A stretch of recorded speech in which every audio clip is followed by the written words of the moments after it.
Imagine walking onto a car lot, right? You buy a $31,000 vehicle, and the exact second the ink dries on your contract, the car is worth $0. Right. Completely worthless. Not like depreciated, literally zero. In fact, it's actually worse than zero because you couldn't even give it away to a stranger for free if you tried. Yeah, you'd basically have to pay someone to take it off your hands. Exactly. So welcome to the $10.5 billion timeshare industry. It's just, it defies almost every traditional rule of, consumer value, economics, and honestly, just basic financial gravity. It is the absolute definition of diagnostic muddy waters. It really is. And welcome to the deep dive, by the way. I'm so glad you're here with us today. Thanks. It's great to be here. So, as an investigative journalist, I spend my life looking for the catch. But as a parent of two, I have to tell you, my defenses sometimes just get worn down. Oh, I'm sure. They know exactly how to target families. They really do. I am constantly bombarded with these pitches. Like my inbox, my mailbox, they are full of these incredibly glossy brochures. With the perfect beaches and the smiling kids. Yes. They promise these, affordable family vacations, Disney-adjacent deals, and that irresistible hook of locking in magical memories for a lifetime. It is incredibly tempting. It's designed to be irresistible. But when I put my journalist hat on, my radar goes straight up. The numbers on those glossy brochures just, they don't seem to add up. They absolutely do not. So I brought a massive stack of sources to the table today. We're talking Federal Trade Commission reports, internal corporate financial transcripts, deep dive industry analyses, and some truly harrowing, detailed consumer testimonies. It's quite the pile. It really is. Our mission today is a massive, uncompromising investigation into how this industry actually operates behind closed doors. And it is an industry that absolutely requires that level of forensic investigation. Because what you see on the surface, the beautiful, sprawling resorts, the smiling families in the marketing materials, it's entirely supported by this labyrinth of secondary markets, captive finance loops, and, frankly, corporate shell games that are deliberately designed to be too complex for the average buyer to understand in a 90-minute window. Exactly. And think of this deep dive as your definitive step-by-step survival guide to navigating or, honestly, just avoiding the modern timeshare ecosystem. Are you ready? I am absolutely ready. Let's get into it. All right, let's open the floor. I will begin with the opening argument for the timeshare industry's position. Let's hear it. And I have to say, if you only look at the data drop from 2022, the numbers are undeniably, overwhelmingly impressive. They really are on paper. The timeshare industry basically emerged as a post-pandemic darling. In 2022 alone, there were nearly 440,000 individual transactions. That's a massive volume. It is. That totals out to $10.5 billion in total industry sales. To put that in perspective, prices have risen 30% in just a 5-year span. Those are staggering figures, especially considering the economic volatility of that exact time period. Yeah, it defies logic. Yeah. And here is the pitch from the industry, like the core argument they present to Wall Street. Right. What's their spin? They say, during the pandemic, consumers stayed home, they were trapped, they saved money. Now they want guaranteed vacations. They want certainty in an uncertain world. It plays right into that post-COVID psychology. Exactly. And the industry will tell you they've listened and completely evolved. They'll say they've moved away from those rigid, old-school fixed weeks. Oh, right. The classic timeshare model. Yeah. You know the ones where you have to go to the exact same aging condo in Boca Raton on the exact same week in July every single year? Right, which nobody really wants anymore. Exactly. They argue that's dead. Now, they claim it is a highly flexible modern points system. And crucially, it is backed by some of the most trusted legacy names in global hospitality. The big brands. Yeah. We're talking nearly 10 million U.S. households currently owning a timeshare. So my opening argument is simple. By every standard capitalist metric, every measure of corporate growth, revenue, and consumer adoption, this is a booming, unequivocal success story. That is a very compelling pitch. I mean, it's the exact pitch they use to disarm skeptical buyers when they walk in the door. So what's the rebuttal? Well, let's look at the consumer reality for the rebuttal. This is where we have to look at the data drop on the other side of the ledger. Okay, hit me. Despite those billions of dollars exchanging hands, a staggering 85% of timeshare owners regret their purchase. Wait, 85%? Yes. That is according to a massive, comprehensive study out of the University of Central Florida. 85% buyer's remorse. Wow. Okay, let's unpack this. That is a massive disconnect. It's huge. How can 10 million people buy in, generating $10 billion, if almost 9 out of 10 of them wish they hadn't? Well, what's fascinating here is that the massive revenue you just cited, that $10.5 billion in a single year, isn't driven by the actual intrinsic value of the real estate. Or the vacation product itself. Right, exactly. It is driven almost entirely by information asymmetry. Okay, meaning one side of the transaction possesses vital information that the other side lacks. Precisely. And in this case, the withheld information is the true market value of what is being sold. Which is zero, like we said at the start. Exactly. The moment a consumer signs that dense timeshare contract, the product they just bought depreciates by 90 to 100%. Instantly. Just vanishes. You sign the paper, the salesperson shakes your hand, and the monetary value vanishes into thin air. That's terrifying. The entire primary timeshare industry, this massive multi-billion-dollar apparatus, relies completely on consumers walking into those presentation rooms not knowing this fundamental fact. And I'm guessing they also rely on them not knowing about the secondary market. Crucially, it relies on them not knowing about the existence of a free secondary resale market. So you're saying if consumers had perfect information, the primary market just wouldn't exist? It would evaporate. I mean, if every person walking into a timeshare presentation understood the immediate 100% depreciation, those 440,000 transactions you cited would drop to near zero. Okay, as our moderator, let me provide a brief summary of this initial exchange because the stakes here are just wild. Go for it. On one side of the room, in the industry's opening argument, we have a $10.5 billion boom, driven by supposedly flexible modern point systems and trusted hospitality brands. Right. On the other side, in the consumer rebuttal, we have an 85% regret rate, driven by a product that immediately loses 100% of its value, thriving solely because the buyer is kept in the dark. That is the exact paradox we are investigating today. So the obvious question is, how does the industry keep them in the dark? To figure out how so many smart, financially literate people fall into this massive gap between the glossy pitch and the grim reality, we are moving into our structured Q&A rebuttal section. Let's break it down. We are going to look at the specific tactics used in these sales rooms, one by one. Let's start with the mechanism of the sale itself. Okay.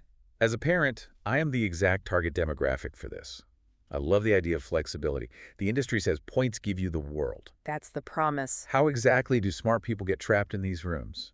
Walk me through this modern point system and how the trap actually functions. To really understand the point system, we have to look past the marketing and examine a real-world, documented example from the sources you brought.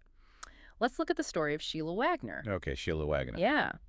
In May of 2020, Sheila took a vacation to Pigeon Forge, Tennessee. Beautiful area. While she was there, she was invited to attend a timeshare presentation by Capital Vacations. Okay. And for context, Capital Vacations is one of the largest privately owned timeshare management companies in the United States.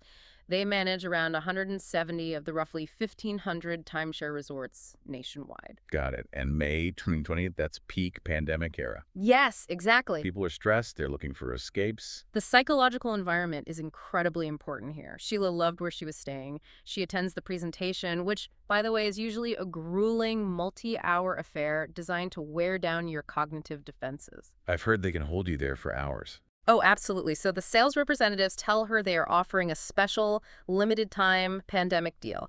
The pitch was, sign up today right now, and we will give you double the normal amount of points. Double points. That's a classic urgency tactic. Yep. So, under immense pressure and seduced by the idea of future travel, Sheila buys in. She pays $31,000 up front. Oh, my God. And she agrees to pay $1,700 in annual maintenance fees. Just annually, on top of the 31 grand. Right. And for that massive investment, she receives 300,000 annual timeshare points. Okay, $31,000. That is the price of a brand new car. Yep. But, okay, stepping into my industry advocate role for a moment here. Okay. 300,000 points sounds like a massive war chest of vacation currency. The industry claims this points model reflects what today's consumer demands, right? The ability to go to Hawaii one year, ski in Colorado the next, take the kids to Orlando. A little flexibility. Exactly. Total flexibility. They aren't locked into Pigeon Forge.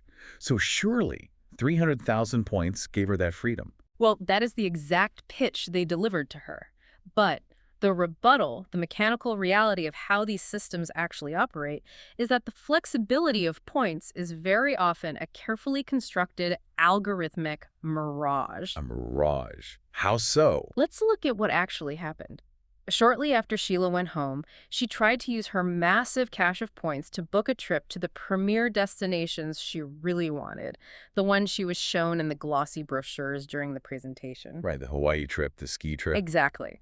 She logged into the reservation portal and suddenly realized those desired locations simply weren't an option for her tier. Wait, what do you mean her tier? She has 300,000 points. Hmm. Shouldn't points just act like cash in their system? You would think so, but no. The back-end algorithms of these timeshare systems use aggressive yield management. Oh, like airlines. Yes, they often oversell the points relative to the actual physical inventory of high-demand resorts. And worse, they gatekeep the best properties. So they just lock her out. Basically. After many frustrating calls with Capital Vacations, Sheila was informed that to use her points in the way she originally wanted, the exact way she was led to believe she could during the presentation, she didn't just need to wait for availability. What did she need? She was told she needed to physically upgrade her package to a higher VIP tier. Oh, no. And that upgrade was going to cost her an additional $42,000. Oh, I've got to be kidding me. I wish I was. So she is already in the hole. For 31 grand, she's paying $1,700 a year in maintenance, and now they want $42,000 more just to unlock the actual flexibility they heavily implied she already bought. Yes. And this brings us to the most terrifying legal reality of the timeshare presentation room. Which is? The sales representatives sitting across the desk from you are not legally held accountable for the verbal promises they make to you prior to closing. Wait, really? Really. They can look you right in the eye, make an absolute promise about how the points work, what properties you can access, or what deals they will give you. And if it is not explicitly written in the dense 50-page boilerplate legal contract you sign at the end of the exhausting session, it does not legally matter. Oh, wait. Didn't they offer her some kind of relief for the upgrade? I remember reading in the sources she claimed they made a specific financial promise to make that 42 grand easier to swallow. They did. In Sheila's case, she says the Capital Vacations representatives explicitly promised to buy back her initial points. The one she just spent $31,000 on. Yes, to help cover the out-of-pocket cost of that massive $42,000 upgrade, provided she put the upgrade on her credit card right then and there to lock in the deal. Let me guess. The buyback wasn't in the paperwork. It was not. She later found out that verbal promise to buy back her points was completely hollow. They did not buy them back. So she's just stuck. She was left holding the bag for the original purchase and a massive new loan for the upgrade. Okay, that makes my blood boil as a journalist. Because you have people relying on basic human trust. Right. They sit across a desk from someone in a polo shirt with a corporate logo on it. They're smiling, they're asking about your kids, and you naturally assume there are truth in advertising laws that apply to what they are saying to your face. Of course you do. But you're saying the written contract completely supersedes any verbal lies used to get the signature. Absolutely. It is a legal shield. The contract contains what's known as an integration clause. An integration clause. Yeah, an integration clause essentially states that no verbal representations, promises, or side agreements made prior to the signing of this document are valid or legally binding. Wow. The written contract is the entirety of the agreement. When a consumer tries to sue, claiming the salesperson lied, the timeshare company's lawyers simply point to the integration clause that the consumer initialed. It legally erases the lies told in the sales room. Here's where it gets really interesting, and this moves us into the second major area of our Q&A rebuttal section. Let's do it. When we talk about these polo shirts with corporate logos, we are not just talking about independent, no-name companies in the middle of nowhere. Definitely not. We are talking about the absolute titans of global hospitality. Mm. Look at the sources, and the names are staggering. Marriott, Hilton, Wyndham, Disney. The biggest brands in the world. Exactly. As an investigative journalist looking at this ecosystem, my immediate question is, how on earth are these massive, publicly traded, deeply trusted brands involved in an industry with an 85% regret rate? That's a great question. How do they justify it to their shareholders? And more importantly, how are they legally insulated from these aggressive, borderline fraudulent sales tactics we just discussed? Like, if a Hilton salesperson lies to me, shouldn't I be able to sue Hilton? That is arguably the most crucial question of this entire investigation, and the answer lies in a massive, sophisticated corporate shell game that took place over the last 15 years. A shell game. Yeah. If we connect this to the bigger picture, back in the 1980s and 1990s, hotel brands like Marriott and Hilton actually did operate their timeshare divisions internally. It was all one company under one roof. Okay.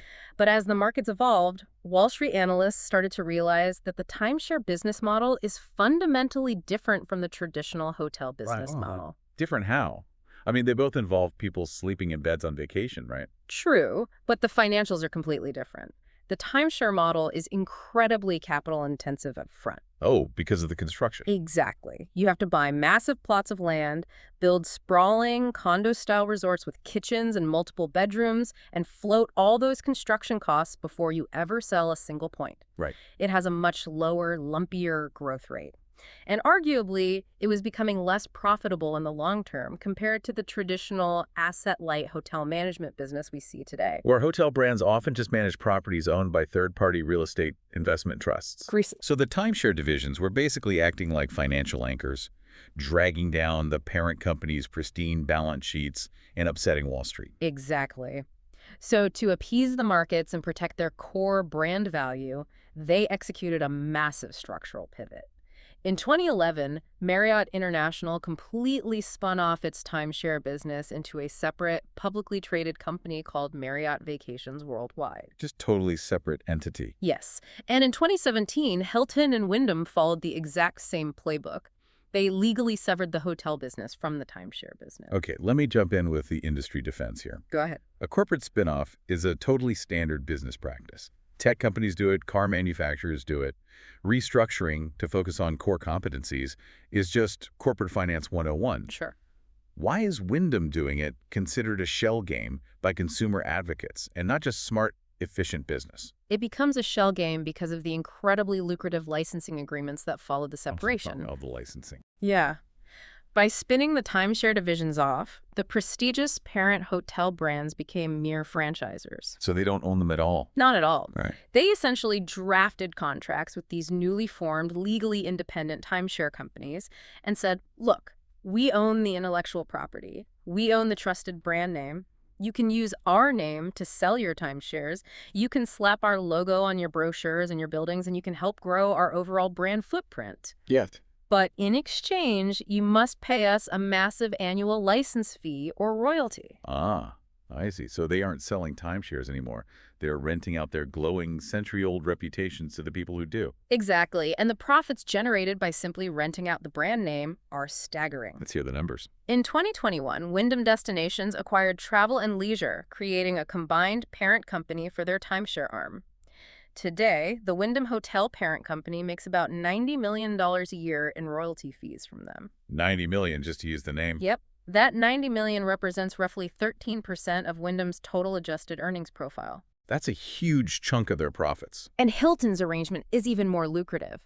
The license fee that Hilton Grand Vacations, which is the separate timeshare entity, pays to the parent Hilton Hotel brand is roughly $140 million annually. $140 million. That accounts for about 4.5% of Hilton's total corporate earnings. Okay, let's make sure you, the listener, really grasps what this means. It's crucial. When you walk into a Hilton Grand Vacations presentation and you see the familiar Hilton logo and you are served coffee in a Hilton mug and you feel that deep sense of trust and security because you've stayed in great Hilton hotels your whole life. Yeah. You aren't actually dealing with the Hilton Hotel Company.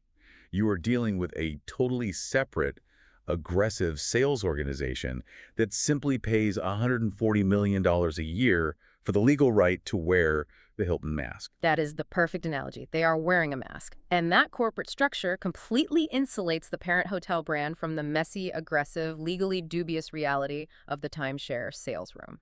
The parent company collects hundreds of millions of dollars in pure profit with zero capital risk, and they don't ever have to get their hands dirty with the brutal tactics used to lock people into these depreciating contracts. So if Sheila Wagner tries to sue the brand on the building, she finds out the brand doesn't actually own the building or employ the salesperson. It is brilliantly cynical. Truly. It's a masterpiece of corporate liability shielding.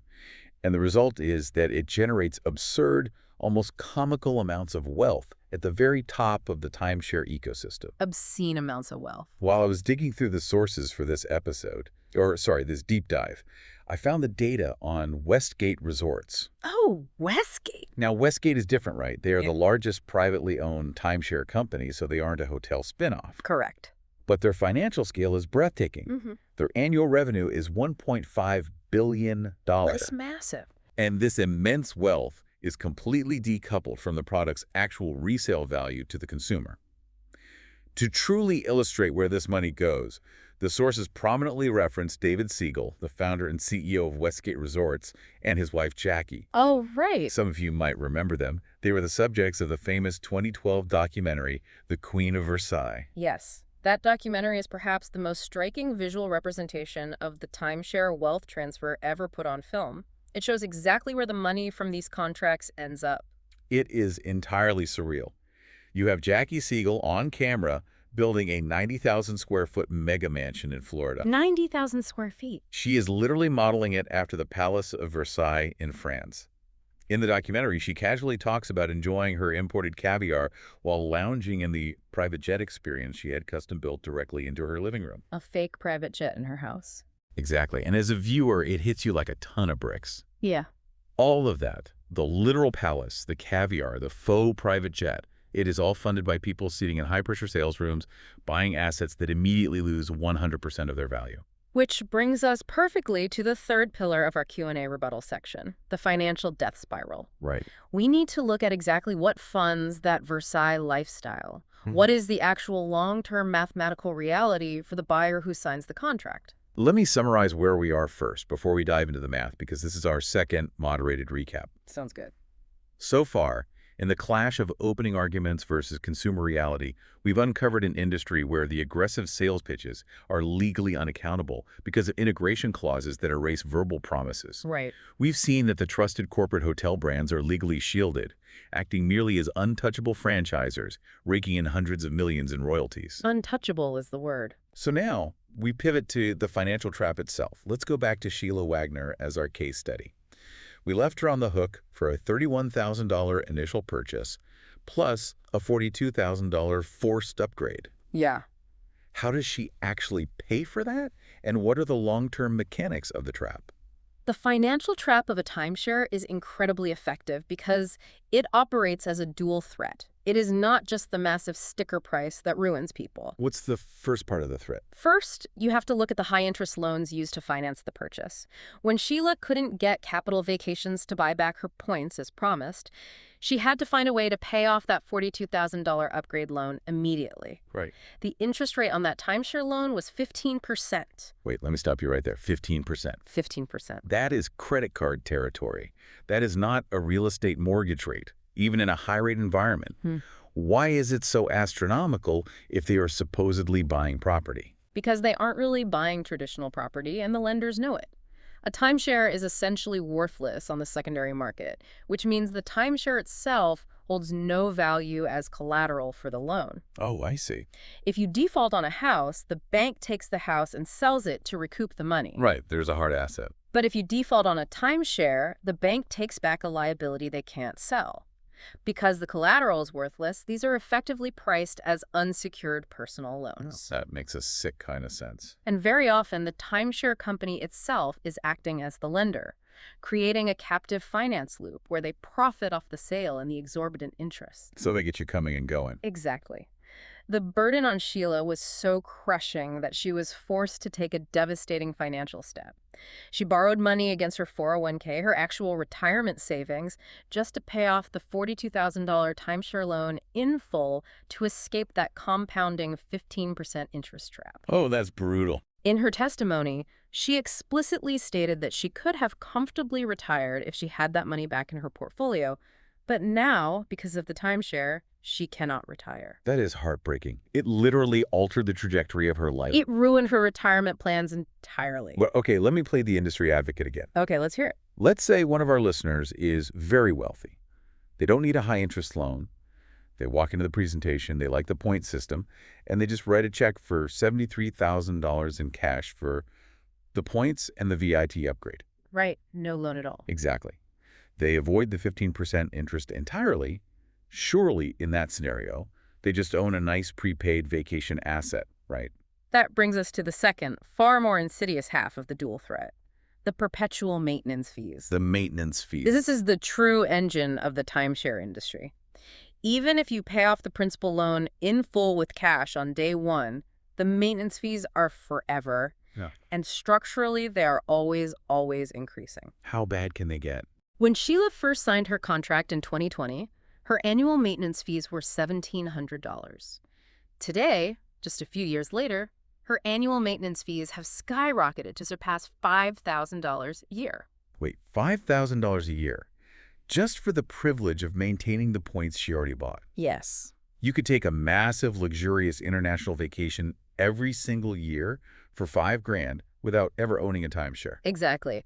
And for context, across the industry, the national average for timeshare maintenance fees right now is nearly $1,200 annually, which is already a significant burden for middle-class families. And she's paying $5,000. Sheila's paying over 4 times that average. Why do they go up so fast?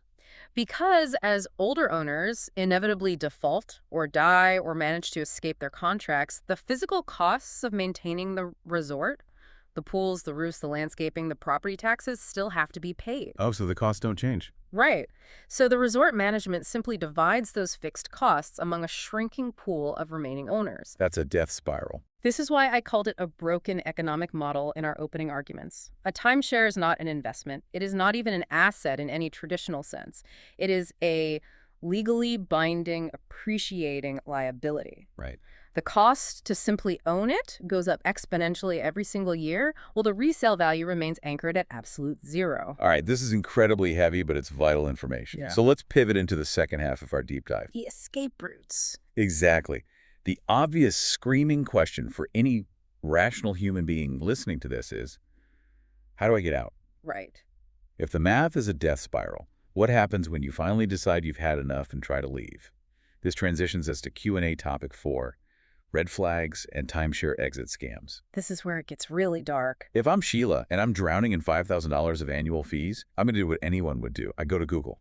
I type in how to exit my timeshare. And you get thousands of results. Right, I am immediately flooded with hundreds of sponsored ads from companies guaranteeing they can get me out legally. Why shouldn't I just hire one of them to fight this battle for me? To understand why hiring those companies is incredibly dangerous and often makes your situation worse, we have to trace the origins of the modern timeshare exit industry back to the 2008 housing crash. Ah, the Great Recession. It always comes back to 2008. It really does. When the global financial crisis hit in 2008, Americans who owned timeshares felt immense, immediate pressure. They were losing their jobs, their primary homes were underwater, and suddenly that $1,200 or $5,000 annual timeshare maintenance fee became impossible to justify, let alone pay. Obviously.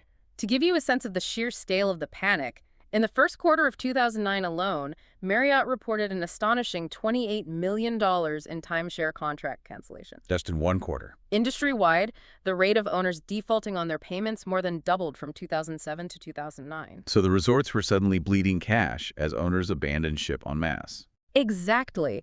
And this unprecedented pressure cooker environment gave rise to a whole new cottage industry: timeshare exit companies. Okay, how do they work? At the time, these early exit operators found a very clever, highly destructive legal loophole. They would approach a desperate owner and charge them a few $1,000s up front. Right. In exchange, the exit company would form a brand new limited liability company, an LLC. They would then legally transfer the unwanted timeshare deed from the desperate owner into this new empty LLC. Wait, they just transferred the deed to a shell company with no assets. Is that legal? At the time, yes. Once the deed was in the name of the LLC would simply default. It would stop paying the fees. Oh, wow. The resorts didn't catch wind of this immediately because the transfer looked legitimate on paper. It wasn't until the annual maintenance fee billing cycle hit that the resort managers realized what had happened. What did they find? They were suddenly sending 2,000 separate maintenance fee bills to a single random P.O. box address in Delaware registered to an empty LLC. And of course, no one was answering the phone or paying the bills.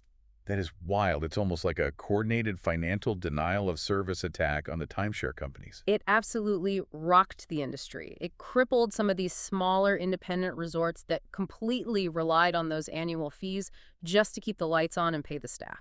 Okay, so if it worked so well in 2009, why can't a consumer just do that today? Why can't I just hire a lawyer to spin up an LLC and dump my points into it? Because the timeshare industry is incredibly well funded, they have massive lobbying power, and they have armies of lawyers. They recognize the existential threat of the LLC loophole, and they closed it tightly. Ah, so they changed the rules. Most contracts now have strict provisions preventing transfers to unverified corporate entities without the resort's explicit approval. That's so the exit companies can't do that anymore. Right. But here is the rebuttal to the idea that exit companies can still help you. The exit companies that sprang up during that 2008 gold rush didn't just close up shop when the loophole closed. Of course not. There's too much money in it. They are still out there advertising all over the internet, but their strategy has changed into something far more predatory. What is their modern strategy if they can't use the LLC trick? Nowadays, many of these exit companies are essentially running a confidence game. They charge the desperate consumer a massive upfront fee, often $5,000 to $10,000. They promise a legal exit, Okay. but their actual expert legal advice behind the scenes is simply telling the owner to stop paying their maintenance fees and their loans. They literally just advise you to default. Wait, stop paying. That's not a legal strategy. That's just breaching a contract and waiting for the consequences. Exactly. They tell the owner to default, and they might send a few meaningless boilerplate demand letters to the resort that get thrown straight in the trash. And people fall for this. Well, at first, the consumer is overjoyed. They stop paying, they don't get a bill for a month, and they think, my goodness, I'm finally out. This company did exactly what they promised. But they're not out. They have no idea that the exit company didn't negotiate a legal release at all. The exit company just took their $10,000 and told the consumer to roll the dice with their own credit score and legal liability. That is terrifying. And to provide some concrete illustrative proof for you on just how massive and mainstream this scam has become, we have to look at the Dave Ramsey lawsuit detailed in our sources. Yes, this is a huge case. If you follow personal finance, you know Dave Ramsey. He is a giant in the space, and his entire brand is built on living debt-free and making smart financial choices. He's practically a guru for millions of people. Exactly. But between 2015 and 2021, Ramsey allegedly received more than $30 million in advertising fees to aggressively, repeatedly promote a company called Timeshare Exit Team. Right, which operated legally under the name Reed Hine and Associates. Yes, his endorsement gave them an immense, almost unassailable level of credibility among his very loyal audience. Immense. He was on his syndicated radio show constantly saying things like, I've been recommending these guys for years. I am so confident they can get you out. They are the only ones I trust. But the reality, the Washington State Attorney General found that Reed Hine and Associates wasn't getting people out legally. Nope. They were taking massive upfront fees from Ramsey's listeners, failing to deliver the promised exits, and often just telling people to stop paying. Which is the exact scam we just talked about. Yes, this resulted in ruined credit scores, aggressive collections, and even foreclosures for the very listeners who trusted Ramsey for financial safety. It's awful. Reed Hine eventually had to shut down in 2021 under immense legal pressure and agreed to pay millions in restitution.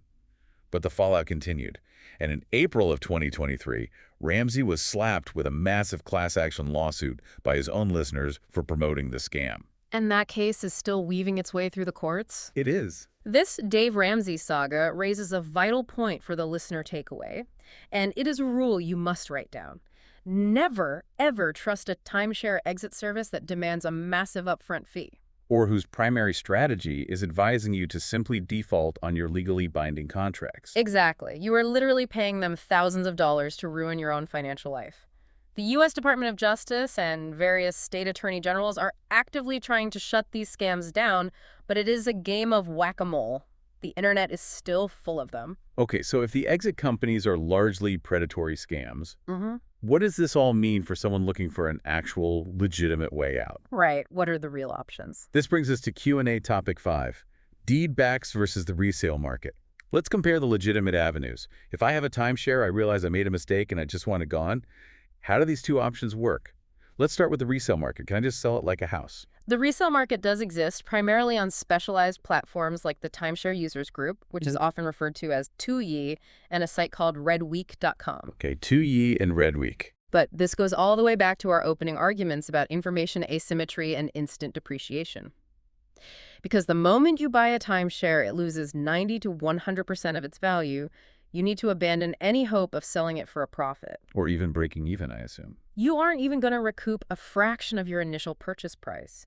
If you go on Red Week right now and search for listings, you will see thousands upon thousands of timeshares listed for a purchase price of exactly $0. Free. I really want you, the listener, to hear this. I can go online right now and legally acquire a timeshare that someone else paid $30,000 for absolutely free. Yes. That is just mind-blowing. The current owners are so utterly desperate to unburden themselves from the perpetually increasing $5,000 annual maintenance fees that they are willing to simply give the asset away for free to literally anyone willing to legally take over the annual bill. That is the ultimate undeniable proof that the asset is actually a liability. Yeah. You literally cannot give it away fast enough. So if even free is too expensive because nobody wants the fees, what about the other option? What is a deed-back program? A deed-back is a process where the timeshare company itself agrees to take the property deed or the points back from you directly. They legally cancel your contract, you sign the rights back over to them, and you walk away. You do not get a refund of your initial purchase price, but you are finally free from all future maintenance fees. That sounds like the ideal solution. Will all timeshare companies do this? Absolutely not, and this is where the industry gets highly stratified based on brand power. I'll use Disney as the gold standard here. Disney Vacation Club, along with certain tiers of Hilton and Marriott, are highly, fiercely protective of their global brand value. They are incredibly brand conscious. Makes sense. From a corporate strategy standpoint, they absolutely hate the visual clutter and reputational damage of seeing Disney Vacation Club listed for $0 on internet resale forums next to desperate pleas for help. Right, it looks terrible for the brand. It severely devalues their premium brand image. So, to control the market, if you want out of a Disney timeshare, they have a robust, relatively straightforward right of first refusal and deed back program. So they'll just take it back. They will gladly take the points back from you for nothing because it's better for their corporate image to control the secondary market, and then they can just turn around and sell those exact same points to the next family for $30,000. Okay, that makes perfect sense from a brand protection and inventory control standpoint. But what if you aren't with Disney or Hilton? What if you were at an older, independent legacy resort in the Ozarks or somewhere? That's where you hit an absolute brick wall. Older, independent legacy resorts have a totally different set of economic realities. Because they don't have a huge hotel chain behind them. Right. They don't have a massive multi-billion-dollar hotel chain subsidizing their operations or a pipeline of new buyers. They are literally surviving month to month on the maintenance fees of their existing owners. If an independent resort lets you deed back your timeshare and just walk away, they instantly have a massive hole in their operating budget. The resort manager is going to have to raise the maintenance fees on all the remaining owners to offset the loss of your income. Which causes a death spiral where more people want to leave. Exactly. So these independent resorts will fiercely, aggressively refuse to take the deed back. They literally cannot afford to let you leave. They need your money. This brings us right to the precipice of Q&A topic 6. Documentation, defaulting, and government leverage. This is the ultimate survival guide section. It really is. What happens if the company refuses a deed back? You can't even give the timeshare away for free on Red Week because nobody wants the exorbitant fees and you are just completely trapped. What are the consumer's actual rights? And what happens if you just take the exit company's advice and stop paying on your own? Let's address the elephant in the room. Defaulting. If you have paid off your initial loan entirely and the only thing you owe are the annual maintenance fees, some consumers do reach their breaking point and choose to just walk away and default on the maintenance. Okay. But you need to know that timeshare companies are absolute experts at using aggressive scare tactics to prevent this. Scare tactics like what? What can they actually do? They will unleash hell on your phone. They will call you constantly. They will send threatening, legally dense letters claiming they are going to foreclose on your primary residence, garnish your wages, drag you into court, and absolutely destroy your credit score. That is incredibly intimidating. And you have to understand the psychology here. These tactics work incredibly well on their target demographics. A vast number of timeshare owners are older couples who grew up in or were raised by the Depression era. They value their pristine credit score above almost anything else. It's a point of deep personal pride. So when a massive corporate entity threatens to ruin it, they panic and keep paying the $5,000 a year out of pure, unadulterated fear. But as a journalist, I want to know, is the threat real? Can they take your house over maintenance fees? Here is the highly nuanced, closely guarded reality of the industry. It is very, very rare, almost unheard of, for a timeshare management company to aggressively come after an owner's personal assets or pursue a costly civil lawsuit strictly for unpaid maintenance fees. Really? From a cost-benefit analysis, it's not worth their lawyers' time. In many cases, it's literally a coin flip whether they will even bother to report a maintenance fee default to the major credit bureaus. So they rely on the threat more than the action? They rely on the threat of ruin much more than the actual execution of it. Wow. All that fear, just for maintenance fees, and they might not even report it. Yes. However, and this is a massive critical caveat that you must understand, if you are defaulting on a loan like Sheila's $42,000 upgrade loan, that is a profoundly different matter. Because it's an actual bank. Yes. The entity coming after you for the loan is a financial lender, not just the resort's property manager, and they absolutely will report you to the credit bureaus, they will ruin your credit score, and they will aggressively pursue the debt. Okay, that is a vital distinction. Defaulting on maintenance fees is a gamble, but defaulting on a principal loan is financial suicide. Precisely. So, as an investigative journalist, I always look for the actionable roadmap for the victim. How do you fight back legally against a massive corporation without just ruining your credit? The sources provide an absolute masterclass in this through the story of Tom and Kelly Shriver. The Shrivers case is a perfect step-by-step blueprint for leveraging real power against these companies. Let's walk everyone through exactly what they did. Tom and Kelly bought 2 timeshares in Tennessee with Wyndham. One was purchased in May of 2022 and another in October of 2023. They took out about $34,000 in loans between the 2 contracts. So they have active loans. Yes, and almost immediately after the second purchase, they tried to use the system, realized the points were worth a fraction of what they paid, realized they had been misled about availability, and they wanted out. And this brings up the most basic legal defense. Did they qualify for a legal cancellation under their contract? This is where state laws become your best friend or your worst enemy. The rescission period, which is your legally mandated window to unconditionally cancel a timeshare contract without penalty, is dictated entirely by state law. And it is usually buried deep in the fine print of the contract. It is. For the Shrivers, their contract with Wyndham was in Tennessee, which has a 10-day rescission window. 10 days is very short, especially when you consider you usually spend those 10 days traveling back home and getting back to real life, not reading a 50-page contract. Exactly by design. By the time they tried to book a trip and realized the math was terrible, the 10 days were long gone. The window had slammed shut. So what did they do? They contacted Wyndham's official internal exit program. Wyndham looked at their account and told them, "Sure, we can help you exit. But first, you have to pay off the entire $34,000 in outstanding loans. Of course. Then you have to pay us an additional $15,500 exit fee, plus whatever other administrative processing fees we decide to tack on." It's extortionate. It's a literal ransom demand just to stop being billed in the future. Right. And Tom Shriver looked at that ransom demand and said, absolutely not. He even consulted a lawyer and considered filing for bankruptcy. Wow, it got that bad. He stated on the record that it was entirely out the principle of the thing.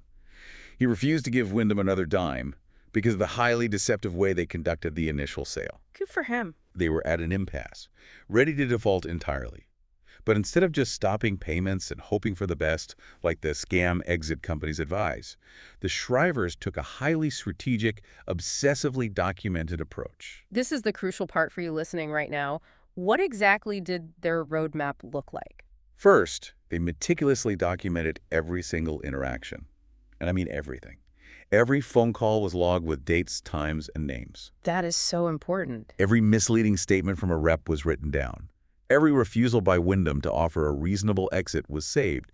They built an impenetrable paper trail. Which you need if you're going to escalate. Exactly. And then they realized Wyndham's customer service was a dead end designed to exhaust them. So they bypassed the corporation entirely. Smart. Where did they go? In October of 2023, as a last-ditch effort, they took their massive file of documented grievances, organized it cleanly, and escalated it directly to the state attorney general's office. The nuclear option. They filed a formal, evidence-backed consumer protection complaint against Wyndham. And what happens when you bring a state attorney general into a dispute with a timeshare company? The result was almost instantaneous. Within 2 months of the attorney general officially getting involved and sending an inquiry to Wyndham, the pressure worked. Wyndham completely caved. That is amazing. They sent the Shrivers an official communication confirming the total cancellation of their contract and, crucially, fully releasing them of all financial obligations. They didn't have to pay a single cent of that $15,000 ransom fee. That is a phenomenal outcome, and it highlights a fundamental truth about corporate power dynamics. What's that? These massive corporate customer service offices can and will act with absolute impunity against a single, isolated consumer. They will put you on hold, transfer you, and wear you down until you give up. Right, because they have all the time in the world. But they are absolutely terrified of regulatory scrutiny from a state attorney general. Why are they so scared of the AG? Because state AGs have subpoena power.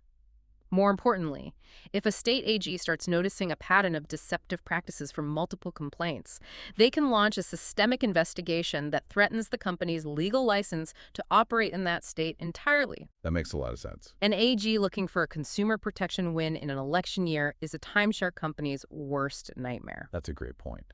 The lesson here is paramount. Consumers must leverage government consumer protection agencies when these corporate offices become aggressive or unreasonable. Do not fight them alone. Okay, let's bring it all together for our third and final moderated summary. We've covered a massive amount of ground, so here is your rapid-fire recap on the escape routes. Let's recap. First, beware of the timeshare exit scams. If a company asks for an upfront fee or tells you to just stop paying your loans without a negotiated release, run away. Absolutely. Second, if you simply want out of an asset you own outright, explore the free resale platforms like Redweek to understand the grim market reality. Manage those expectations. Third, if you are with a highly brand-conscious company like Disney or Marriott, try to negotiate a formal deed back directly with them. They might just take it. And finally, if you are trapped, facing extortionate exit fees, and dealing with deceptive practices, meticulously document every single interaction and leverage your state's attorney general. The government is your biggest, most powerful ally here. They really are. They are the only entity with a big enough stick to make the timeshare companies back down without ruining your credit. Which brings us to our final closing statements. Okay. We've covered the booming billions in primary sales, the deceptive mirage of the point system, the brilliant corporate shell games fueling the hotel brands, the financial ruin of 15% loans, and the legitimate escape routes. We really went through it all. I want to hand the floor over to you for your closing argument. Looking at all of this data, from Sheila Wagner to David Siegel's Versailles, what is the core underlying truth of this industry? If we synthesize everything we've debated and discussed today, from the $10.5 billion in primary sales to the Shrivers' victorious fight with Wyndham, there is one unavoidable systemic truth. What's that? This entire massive economic apparatus functions strictly because the resale market is kept a closely guarded secret from the general public. That is the engine of the industry. Engineered ignorance. Engineered ignorance. I want you to imagine a hypothetical scenario for a moment. Imagine a world where consumers walked into those high-pressure, incredibly polished, 90-minute sales presentations armed with basic market information. Okay. Imagine if, before signing a binding contract for $31,000 at a 15% interest rate, they knew they could simply pull out their smartphone, go to redweek.com, and legally acquire the exact same property in the exact same resort with the exact same amenities for absolutely free from a desperate owner trying to escape maintenance fees. If they just knew that one fact. Right. If that knowledge became common, mainstream awareness, the primary market would fundamentally collapse overnight because no rational economic actor pays $30,000 for something they can legally acquire for free. Never. Therefore, critical thinking, aggressive independent research, and looking at the broader economic picture are a consumer's only real defenses. You cannot, under any circumstances, rely on the salesperson sitting across from you to educate you on market reality. They are not your friend. Their job is to sell the illusion.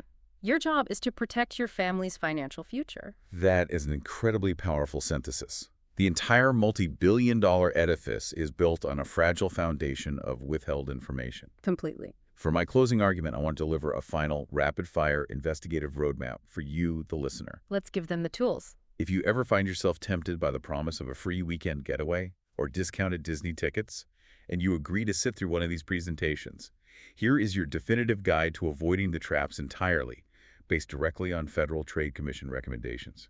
Number one, research the company before you attend the presentation. Look up their BBB complaints, look up their lawsuit history, and look them up on the Attorney General's website. Do the homework.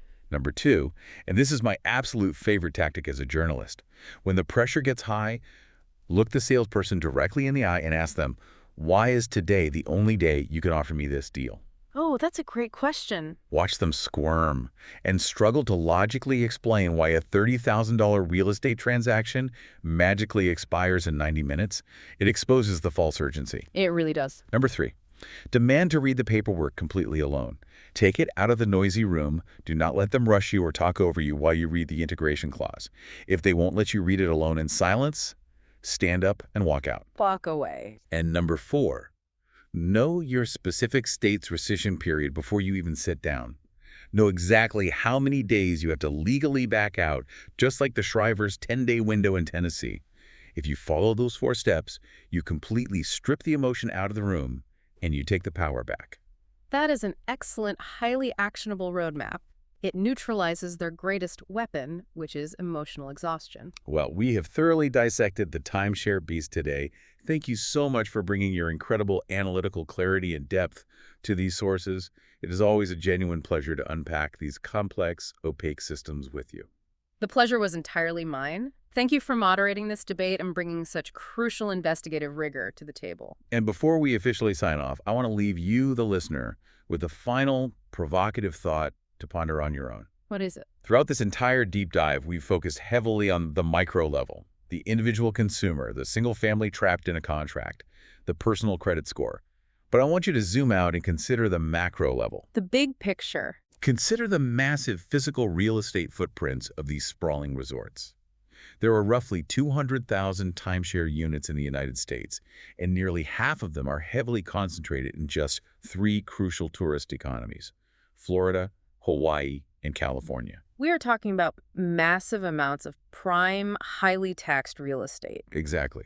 So play this scenario out logically. If the secret of the free secondary resale market that we talked about today ever truly went viral, Yeah. if a massive public awareness campaign successfully disrupted those 440,000 yearly transactions, and the primary market actually did collapse overnight as we hypothesized, what would happen to those local economies in Florida, Hawaii, and California? It'd be devastating. What would happen to the local municipalities and state governments that rely heavily on the inflated property taxes, the construction jobs, and the captive tourism dollars generated by this artificially sustained industry? They'd lose millions. If the timeshare domino ever actually falls, it might take a whole lot of local municipal budgets down with it. Think about the broader economic fallout the next time you see one of those glossy brochures in your mail. Thank you for joining us on this deep dive. Stay curious, stay informed, and we'll catch you on the next one.